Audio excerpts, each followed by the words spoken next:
Hey, this is Prometheus, and I want to give you some tips on how to be more effective at drafting your team at Draft Champions. And the reason I want to go ahead and give these tips is because you have to understand what players are universal, what players you can actually go ahead and use at other positions to help build out your team. Now, I'm going to go ahead and walk through a solo draft so you can kind of see the thought process. First and foremost, one of the things that's great about Draft Champions, or sometimes one of the things that's terrible about Draft Champions, is that you're going to get stuck with a playbook that might not necessarily be a playbook that you've ever used before. So when choosing playbooks, you needed to go ahead and take into consideration, first and foremost, if you want to go ahead and have a certain defense in mind. So right here we've got Tom, who's got a 3-4, he's got a multiple offense, I've got a 43 defense, and then I've got a multiple defense with New England as far as a playbook.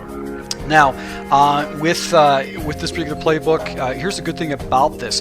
If you're not sure of what kind of offensive playbook you want to go ahead and run, when you jump into the draft, you can always back out.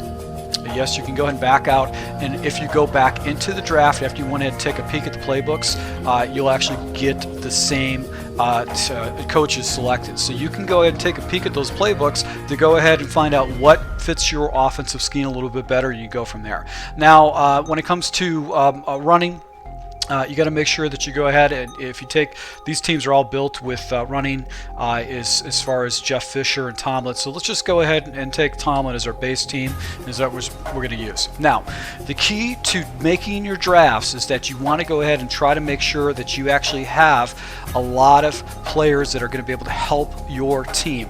First and foremost, big impact players are going to be players that you want to do. Do not take offensive linemen. Do not take offensive linemen unless you're forced to do so. You don't want to go ahead and take offensive linemen because offensive linemen essentially are a wasted draft pick.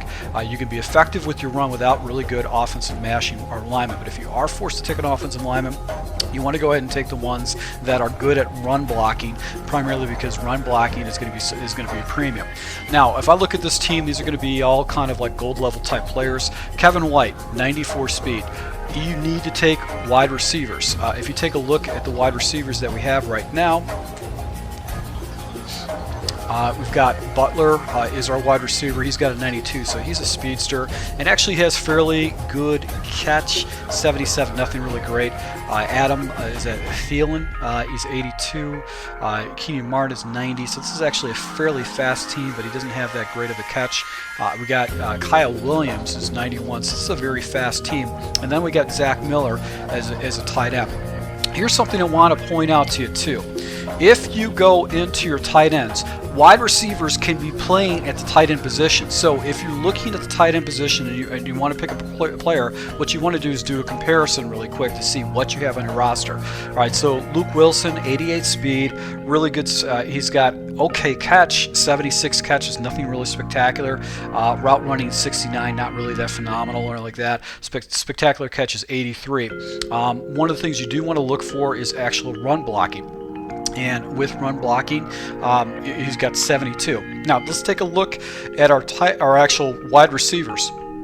Anything that's 60 and older with a tight end or with a wide receiver is a good run blocking. Butler is a 51.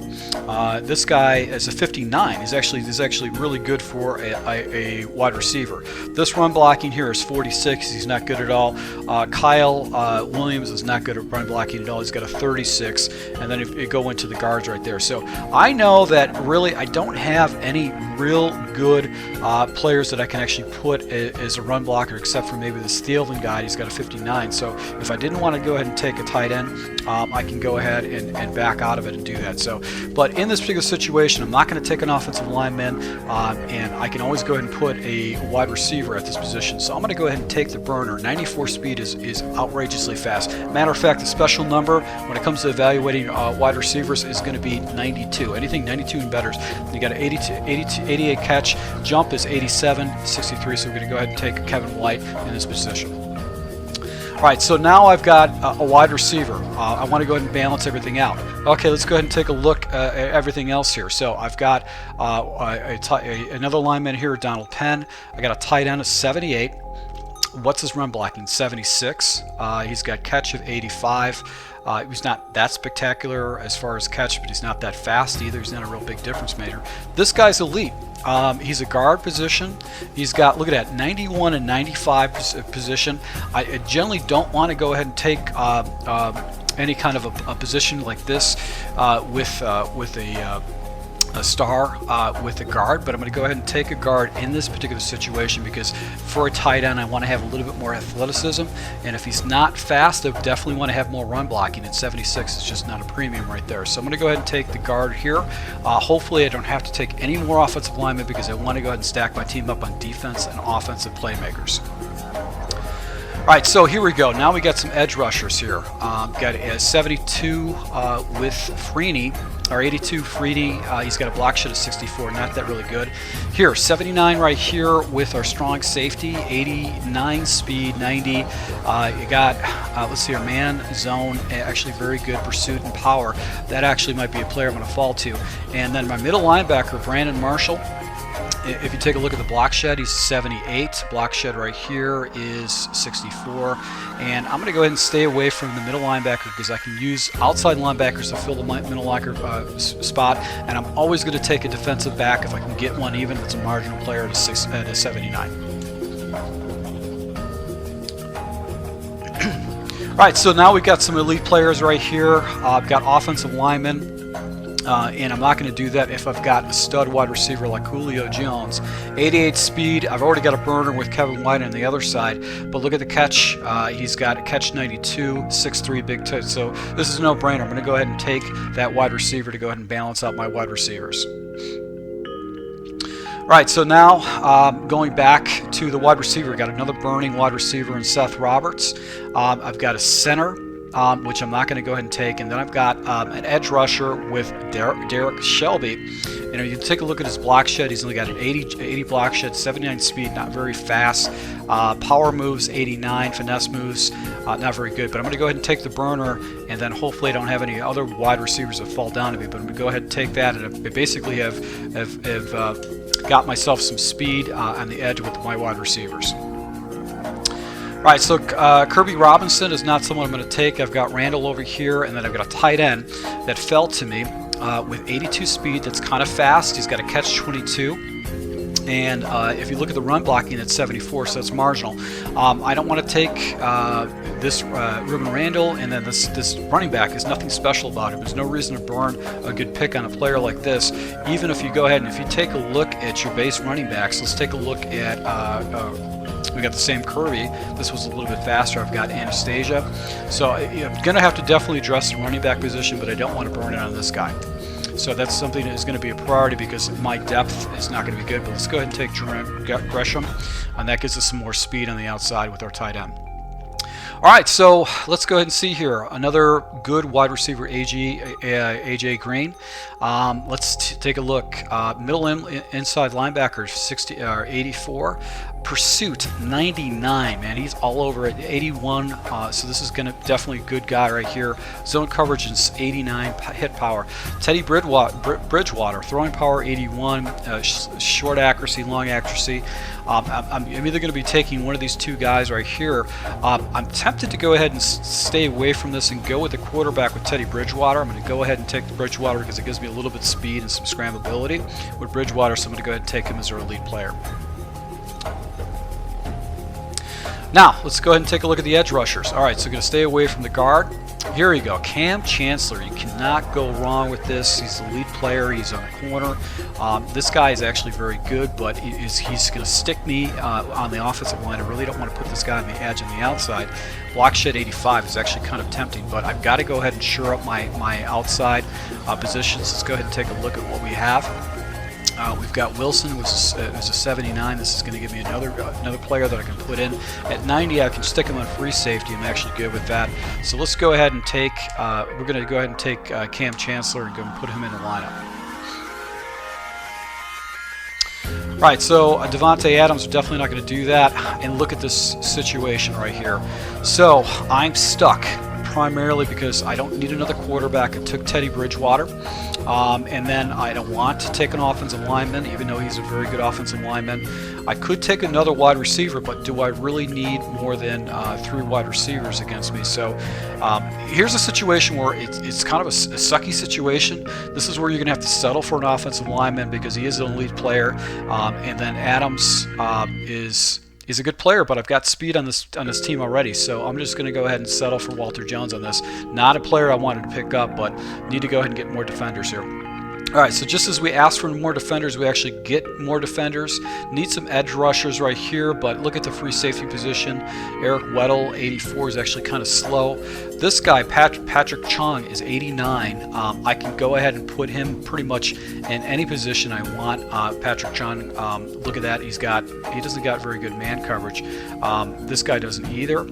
And let's see here, speed. So I'm going to go ahead with the secondary. I'm going to take Patrick Chung just because he's just got a little bit more fast. He's got a more speed. But this guy's got definitely good player recognition. So this is kind of a tough call, but I'm going to go with Weddle at free safety. Right, so this is no brainer. Got to go ahead and take myself a corner right here. Got to shore up my defense.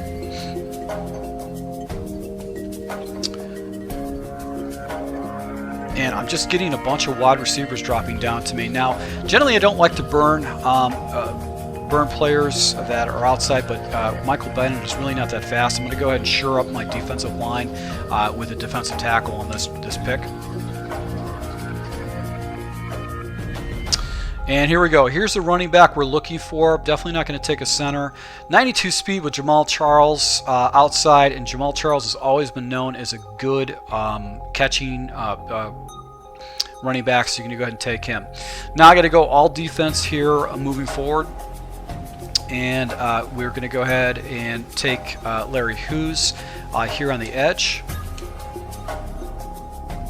And my last pickup, hopefully I get an outside linebacker. And do not get an outside linebacker, but do get myself an elite cornerback with Rod Wilson. Rod Wilson Wilson got him.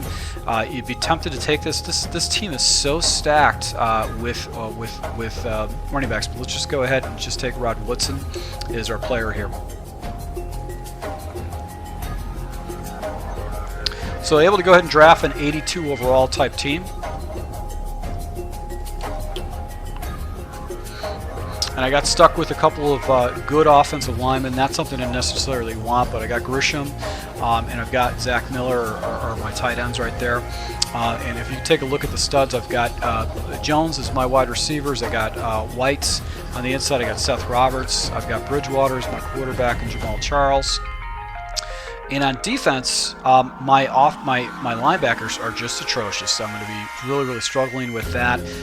But I've got myself a fairly good secondary right there because I've got some good players in the secondary position, and especially in the slot position. I've got some good players. So this is not necessarily the best draft, but you want to go ahead and try to stay away from offensive linemen because they're really not going to be difference makers on the team.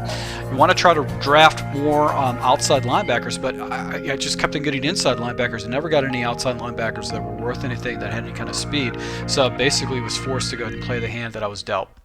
So I hope this is a tip. I hope you guys picked up some tips from this on how you can actually go ahead and build out a better team for draft champions. If you guys you see, I actually show you when I go ahead and build out a team, I'll actually show you the gameplay with it so you can see how it works out. That way you can see what the schemes are and what kind of plays and defenses I run. And to all my subscribers, I really appreciate the support. Until next time.